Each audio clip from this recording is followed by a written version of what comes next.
எல்லோருக்கும் வணக்கம் நண்பர்களே. அதாவது கிஃப்ட் நிஃப்டி என்ன சொல்லுதுன்னா, இந்த சுமார் மூஞ்சி குமார் நிஃப்டி இன்னைக்கு எப்படி பொழக்க போறோன்னு பாரு அப்படின்ற மாதிரி தற்போதைக்கு 23,558ல் நம்மளுடைய கிஃப்ட் நிஃப்டி என்பது ட்ரேட் ஆகிக்கிட்டு இருக்கு. ஸோ இது வந்து மார்க்கெட்டுக்கு கொஞ்சம் வீக் சிக்னலாக தான் தற்போதைக்கு இருக்கு. ஷார்ட் டேர்ம் ட்ரேடர்ஸ் என்ன எதிர்பார்க்குறாங்கன்னா, இன்றைக்கி ஏதாவது ஒரு ரிவர்சல் கிடைக்குமா ஓப்பனிங் வீக்காக இருந்தாலும் அப்படின்னு அவங்க எதிர்பார்க்குறாங்க. லாங் டேர்ம் இன்வெஸ்டர்ஸ் வந்து கீழே இன்றைக்கி நல்ல பங்குகள் கீழே விழுந்துச்சுன்னா அது ஏதாவது அக்குமுலேஷன் பாயிண்ட்டுக்கு ஏதாவது கிடைக்குமா அப்படின்ற மாதிரி பார்த்துட்டு இருக்காங்க. இந்த சமயத்தில் இன்றைக்கி முக்கியமாக நியூஸில் இருக்கக்கூடிய சில ஸ்டாக்குகள், ஃபர்ஸ்ட் இந்த வெல்ஸ்பன் லிவிங் அப்படின்ற ஷேரு சின்ன கம்பெனினாலும் பெரிய வேலையாக பார்த்துக்கிட்டா. அதாவது அவங்களுடைய பைபேக்கு உண்டான ரெக்கார்ட் டேட்டை அனௌன்ஸ்மெண்ட் பண்ணியிருக்காங்க. அது போக அவங்களுடைய டிவிடெண்டுடைய ரெக்கார்ட் டேட்டும் அனௌன்ஸ் பண்ணியிருக்காங்க. ஆனால் டிவிடெண்ட் வந்து ஒன்றுமே கிடையாது.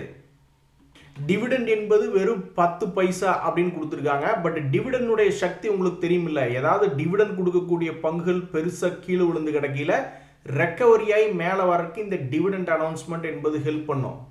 இப்போ இவங்களுடைய பைபேக் பற்றி பேசுவோம். இவங்க 175 ரூபாய்க்கு எங்களுடைய ஷேர்களை நாங்கள் திருப்பி வாங்கிக்கிறோம்.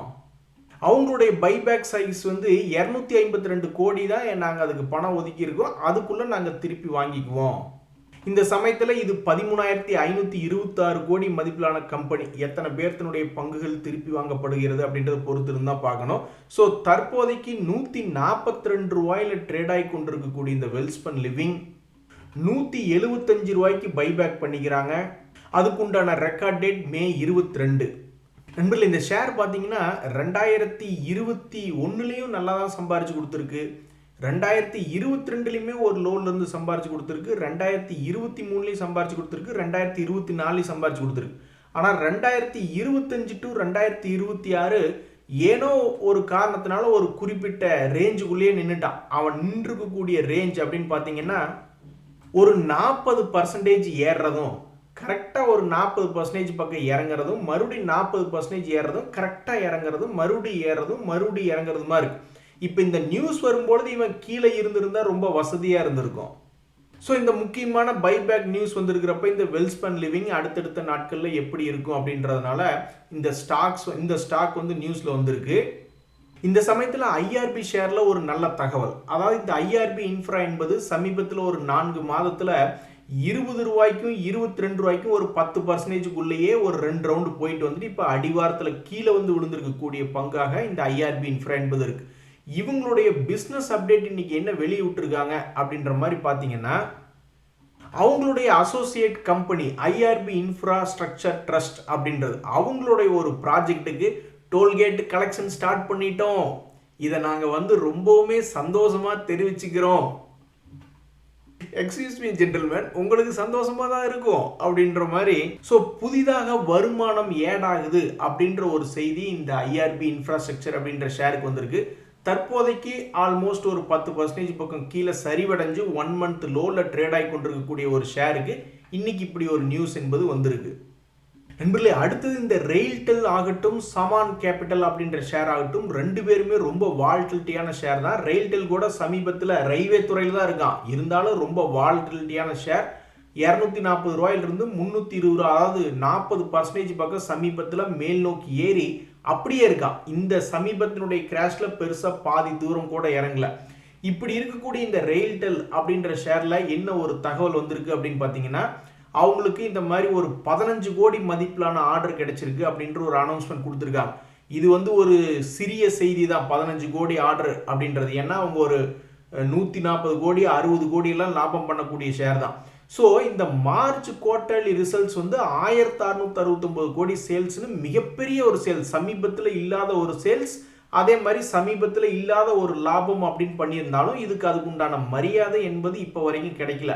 ஸோ தொடர்ந்து நியூஸ் வரும்பொழுது நிறைய பெரிய பெரிய அனலிஸ்ட்டு வந்து என்னடா நியூஸ் வந்துக்கிட்டு இருக்கு, இந்த ஷேர்னுடைய லேட்டஸ்ட் Q4லாம் எப்படி இருக்குது அப்படின்னு ஏதாவது எடுத்து பார்த்து ஏதாவது ரேட்டிங் அல்லது ரேட்டிங் அப்கிரேடுன்னு ஏதாவது ஒன்று கொடுத்தாங்கன்னு வச்சிங்களேன், ரொம்ப நல்லா தான் இருக்கும். ஸோ அந்த வகையில் இன்னைக்கு நியூஸ் வந்திருக்கக்கூடிய ஷேரில் ரொம்ப ஃபோக்கஸில் இருக்கக்கூடிய ஷேர் ரெயில்டெல். அதே மாதிரி இந்த சமான் கேபிட்டல் அப்படின்ற ஷேருமே ரொம்ப வாலட்டிலிட்டியான ஷேர். இவர் 2026ல் இன்னும் பெருசாக கோலம் போடலை. 2025 கூட ஒரு 100 ரூபாயிலிருந்து 190 200 ஆல்மோஸ்ட் பணத்தை டபுள் பண்ணி விட்டுருக்கான். ஏன்னா அந்த அளவுக்கு அவன் பெருசாக கீழே இறங்கி இருந்தான் 2024, அதனால பெருசாக ஏற்றி விட்டுட்டாங்க. இப்போ 2026 இன்னும் பெருசாக இறங்கவும் இல்லை, பெருசாக ஏறவும் இல்லை, கரெக்டாக சென்டர் பாயிண்ட்ல வந்து கொண்டிருக்கான். இதுக்கும் ஒரு செய்தி என்ன அப்படின்னு பார்த்தீங்கன்னா, அவங்களுடைய ஃபினான்ஷியல் ரிசல்ட்ஸுக்காக Q4 ஃபினான்ஷியல் ரிசல்ட்ஸுக்காக டிஸ்கஷன் பண்ணுறாங்க. இதில் பாருங்க நண்பர்களே, இந்த போன்ற அனலிஸ்ட்டு அந்த மீட்டிங்கெல்லாம் வந்து அந்தந்த ஷேர் ஹோல்டர்ஸும் பங்கெடுத்துக்கலாம். அதுக்கெல்லாம் அவங்க அந்த மாதிரி ரெஜிஸ்டர் பண்ணி வைக்கணும்னு நினைக்கிறேன். அப்படி இந்த ஷேர் வச்சிருக்கிறவங்க அந்த கம்பெனியில் பார்ட்டிசிபேட் பண்ணி பேசும் பிறகு அவங்க ப்ரீ ரெஜிஸ்டர் பண்ணி வச்சுக்கிறதுக்கும் அவங்களுடைய ஆப்ஷன்ஸ் இருக்குது. அதில் பார்ட்டிசிபேட் பண்ணி அப்புறம் உங்கள் ஷேர் ஹோல்டராக இருக்கும், நஞ்சையில் எவ்வளோ ஏக்கர் தருவீங்க, புஞ்சையில் எவ்வளோ ஏக்கர் தருவீங்க அப்படின்ற மாதிரிலாம் நம்ம கேட்டுக்கிட்டு இருக்க முடியாது. அவங்க ஃபஸ்ட்டு ப்ரெசன்டேஷன் பண்ணிவிடுவாங்க. அதுக்கப்புறம் நம்மளுடைய கொஸ்டின்ஸ், அந்த கம்பெனி ஃபியூச்சர் டைரக்ஷன் எப்படி இருக்கும் அப்படின்னு பல்வேறு அனலிஸ்ட்டுகள் கேட்டுக்கிட்டு இருப்பாங்க. அப்படியே ஊடாளப்போ வந்து நம்மளும் பெரிய ஒரு மேஜர் ஷேர் ஹோல்டர் இருந்தோம்னா நம்மளும் நம்மளுடைய கேள்விகளை கேட்கலாம். நண்பர்களே, டிவிடெண்ட் வந்து 1 ரூபா கொடுக்கறதோ 10 பைசா கொடுக்கறதோ முக்கியம் இல்லை. டிவிடெண்ட் கொடுக்கும் பொழுது என்ன ஒரு கான்ஃபிடன்ஸ் வருதுன்னா, பெரிய கிராஷ் ஆன ஷேர்ஸ் ஏதாவது ஒரு வகையில் திரும்பி வருமா அப்படின்றதுக்கு தான் இந்த டிவிடெண்ட் என்பது உதவி செய்யும். இந்த நியோஜன் கெமிக்கல்ஸ்ன்றது ஒரு மிகச்சிறிய கம்பெனி. அவங்களுடைய மொத்த மார்க்கெட் கேபிட்டலே 4558 கோடி. ஆனால் இந்த ஷேர் இப்போ சமீபத்தில் என்ன ரிசல்ட் விட்டுருக்காங்கன்னா, எப்பவும் அவங்க பண்ணி கொண்டு இருந்த 15 கோடியும் ரொம்ப கம்மியாக சமீபத்திய குவார்ட்டரில் பண்ணிக்கிட்டு இருந்தாங்க. அப்புறம் இந்த குவார்ட்டரில் கொஞ்சம் பிக்கப் பண்ணிட்டோம் அப்படின்ற மாதிரி கொடுத்துருக்காங்க. இவங்க இருக்கக்கூடிய செக்டர் லீடர் யாருன்னு பார்த்தீங்கன்னா, இந்த நவீன் ஃப்ளோரைன் அப்படின்ற பங்கல் அவன்லாம் இருக்கிறதுலே கொஞ்சம் உச்சத்தில் இருக்கான். அதே மாதிரி இந்த குஜராத் ஃப்ளோரோ கெமிக்கல்ஸ் அப்படின்ற ஷேருமே ஆல்மோஸ்ட் வால்டிலிட்டியாக கீழிருந்து மேல் நோக்கி ஏறி வந்திருக்காங்க. ஏன்னா இவங்கெல்லாம் செக்டர் லீடர். ஒரு வருஷத்துக்கு 656 கோடியெல்லாம் அசால்ட்டாக இவங்க 2 பேர் பண்ணிக்கிட்டு இருக்காங்கன்னா, இந்த நியோஜன் கெமிக்கல்ஸ் அப்படின்ற பங்கு ஒரு வருஷத்துக்கே 47 கோடி தான் லாபம் பண்ணிக்கிட்டு இருக்காங்க. அப்படி இருந்தாலும் இந்த ஷேர் என்ன சாதனை பண்ணியிருக்குன்னு பாருங்க. கடும் சரிவு 2025 அவன் சம்பாரிச்சே கொடுக்கல. இருந்தாலும் டிவிடெண்ட் கொடுக்கக்கூடிய ஷேர் இவங்களுடைய செக்டரில் இருக்கக்கூடிய பெரிய ஆளுகள்லாம் ஓரளவுக்கு ஜம்ப் அடிச்சிருக்காங்க அப்படின்னா அந்த செக்டரில் பெருசாக ப்ராப்ளம் இல்லை. ஸோ இவனுக்கு நேரம் கிடைச்சப்ப இந்த 2026 இந்த வெறும் 5 மாதத்தில் ஆல்மோஸ்ட் 80% திரும்பி ஏறி இருக்கு. ஸோ நீங்கள் வச்சிருக்கக்கூடிய ஷேர்ஸ் எல்லாம் கடைசிக்கு ஏதாவது டிவிடெண்டாவது கொடுக்குறானா அப்படிங்கும் பொழுது தான் ஒரு சின்ன நம்பிக்கை ஏதாவது திரும்பி வருமா அப்படின்றதாவது வரும். நண்பர்களே, இது போக மிக முக்கியமான ஸ்டாக்குகள் ஃபோக்கஸில் இருக்கிறது என்னென்னா, இந்த ஐடியா ஷேர்லாம் ஃபோக்கஸில் இருக்குது. அவன் கண்ணா பின்னாடி மிகப்பெரிய ஒரு லாபத்தில் ரிசல்ட் கொடுத்துருக்கான். ஸோ அது 5 மினிட்ஸ் கேண்டலுக்கு மேலேயோ அல்லது கீழேயோ பெருசாக போகுதா அப்படின்ற ஒரு எதிர்பார்ப்பு வருது. அதே மாதிரி டாடா ஸ்டீலினுடைய ரிசல்ட் வந்திருக்கு. அதுவுமே 5 மினிட்ஸ் கேண்டலுக்கு அப்புறம் இன்ட்ராடேல எப்படி மூவ் பண்ண போகிறான். அதே மாதிரி இந்த ஹிந்து காப்பர் போன்ற ஷேர்கள்லாம் வந்து போன வாரத்தில் வந்து வெள்ளிக்கிழமை அன்னைக்கு கீழே பிரேக் டவுன் ஆனவன் கீழே தான் க்ளோஸ் ஆனான். இன்னைக்கு எப்படி பண்ண போகிறாங்க. அதே மாதிரி இந்த பிஎஃப்சி ஆர்இசி மெர்ஜரா ரிலேட்டடாக அப்ரூவல் நியூஸ் இருக்குது. அதை வச்சுக்கிட்டு இந்த பிஎஃப்சியும் ஆர்இசியும் மார்னிங் 5 மினிட்ஸ் கேண்டலுக்கு அப்புறம் எப்படி ட்ரேட் ஆக போகிறாங்க அப்படின்றதெல்லாம் ரொம்ப ஃபோக்கஸில் இருக்கக்கூடிய ஷேர்களாக இருக்குது. இதெல்லாம் தான் இன்னைக்கு இந்த மார்னிங் நியூஸ் நண்பர்களே. நன்றி, வணக்கம்.